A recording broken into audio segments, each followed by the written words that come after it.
My name is Maria, and I'm here on behalf of Roma Support Group. Now, the RSG is a charity that has dedicated a lot of time in helping the Roma community. And as a child, I was a beneficiary of this charity, and as an adult, I'm really proud to be working with them today. So I would like to begin by introducing my family heritage. My immediate family are Bosnian Roma, and therefore have been consequently targeted in the Bosnian genocide during the Yugoslav wars. Now, the Bosnian genocide happened from 1992 until 1995. And very similar to the Holocaust, many people were targeted because of their religious views and because of their ethnic identity. Now, the exact number of Roma casualties is unknown, but it is believed that anywhere from 8,000 Roma people were persecuted and killed. Now, when looking into my family history, I discovered that we'd settled in Serbia in the early 20th century after traveling around Yugoslavia for quite some time. Now, this decision to settle in Serbia during this period would have detrimental effects for my family, as they were later persecuted during the Holocaust.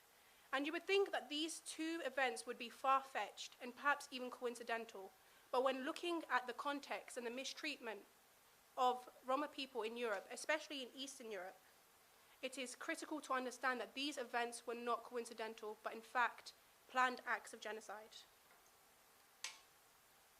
Now, Professor Gregory Stanton highlights that there are 10 objectives to a genocide.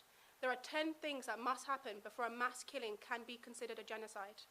Number one being classification, and this is the act of alienating or separating between two races, cultures, and nationalities. Number two is symbolization, a visual manifestation of hatred. An example of this would be the yellow bands that Roma people were made to wear during the Holocaust. Number three is discrimination, and this is when a dominant group denies civil rights to the minority group. And again, an example of this would be Roma people being banned from marrying non-Roma people during the Holocaust.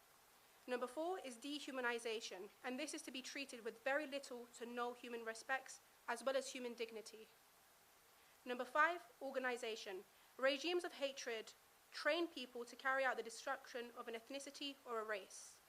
And number six, polarization, and this is the spreading of propaganda. Number seven, preparation.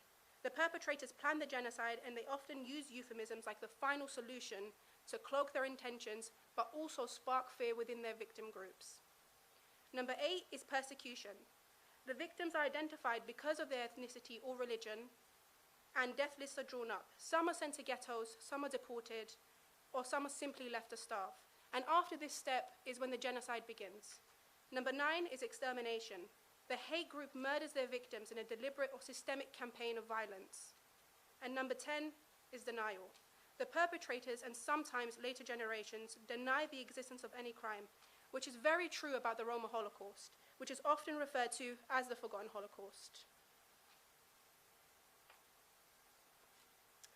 Now, these 10 steps were 10 separate opportunities where the mass killing of innocent families could have been prevented.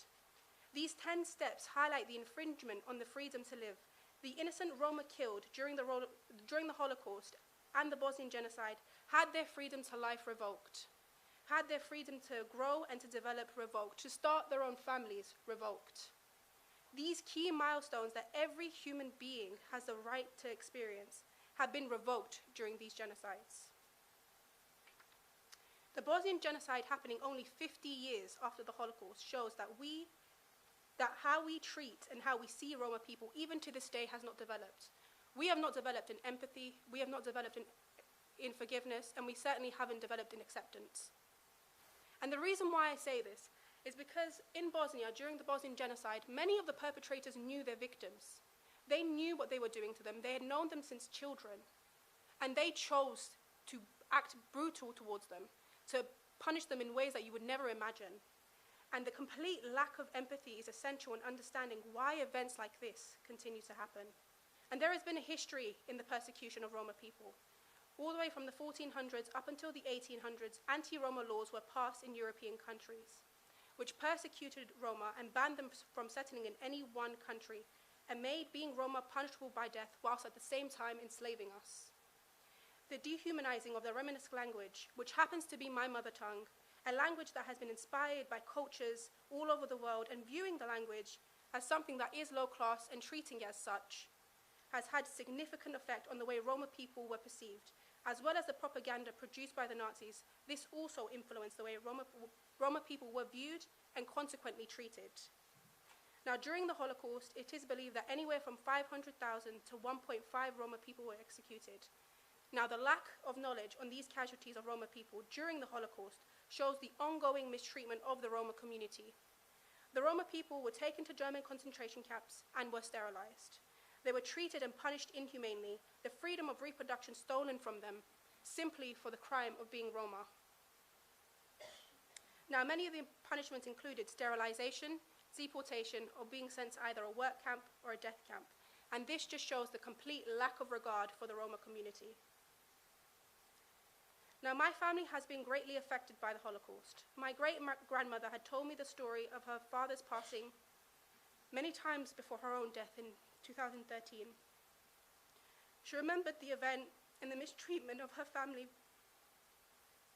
She remembered the event and the mistreatment of her family vividly, impacting her for the rest of her life, and consequently her ancestors. In 1939, the beginning of the Second World War, there was a period known as ethnic cleansing, and Serbia was the first country to be ethnically cleansed by the Nazis.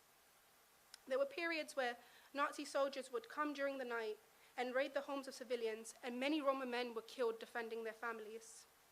In April 1941, the Nazi raids became frequent, and my grandmother's neighborhood knew that they were coming and anticipated it. And the reason why they knew they were coming is because the Serbian police officers had given up the location of the Roma communities. And this is heartbreaking because there was a relationship between these communities and the government and police officers, and the local people. There was that relationship there, and they'd given them up because they were Roma. Now, my grandmother was too young to understand this betrayal. At the time of this event, she was only 5 years old. In June 1941, her house was raided, and the Nazis gathered all the men, and my grandmother hid under the table and watched as they dragged away her father and her uncle, and they never came back. It was later found out that they were taken to a field a few miles away, and they had to dig their own graves and were told to line up and were shot. And their bodies have never been found, and they've never been laid to rest. And during this event, Roma men were specifically targeted. And this type of injustice has greatly affected the way that I view politics, society, and history. And as a young Roma woman who is studying history, the lack of representation for the injustice that Roma people have endured is harrowing. I hope throughout my career as a historian, I might bring more light to the victims of the forgotten Holocaust. The fragility of freedom has affected the Roma community deeply. The constant fear of persecution highlights how easily our freedom and dignity can be stripped. The camps were liberated in 1945, and many of the horrors of the Holocaust were revealed, and the living victims were free to leave. However, Otto Rosenberg, a Roma survivor and activist, stated, "We are liberated, but never free." The horrors of the Holocaust tormented many of the victims in the following years, the memories engraved in their minds, just highlighting how fragile our freedom can truly become. The effects of the Holocaust echoes generations later. Those who survived were left with severe trauma, severely affecting their relationship with their surviving family, and created a fear around police and government, which is still very much prevalent in the Roma community today. These experiences and traumas have created a rift between generations and have contributed to generational trauma. The inability for the older generation to open up and share their experiences, and therefore being withdrawn, has created exceptional emotional separation within families. Now, having studied Roma history and living as a Roma person today, I have seen in all the ways that Roma people have been persecuted throughout history. As a society, we need to intervene if we spot any form of persecution, especially if you notice any of the 10 steps of genocide, as well as take strides in preventing these perceptions of Roma people continuing in today's society and mainstream media. But I also encourage you to understand just how integral European Roma communities are. Take the time to educate yourself on Roma values and morals, to view Roma people as real people, as mothers, as carers, as citizens, and agents whose voices could considerably contribute to what we know and how we view the world. Thank you.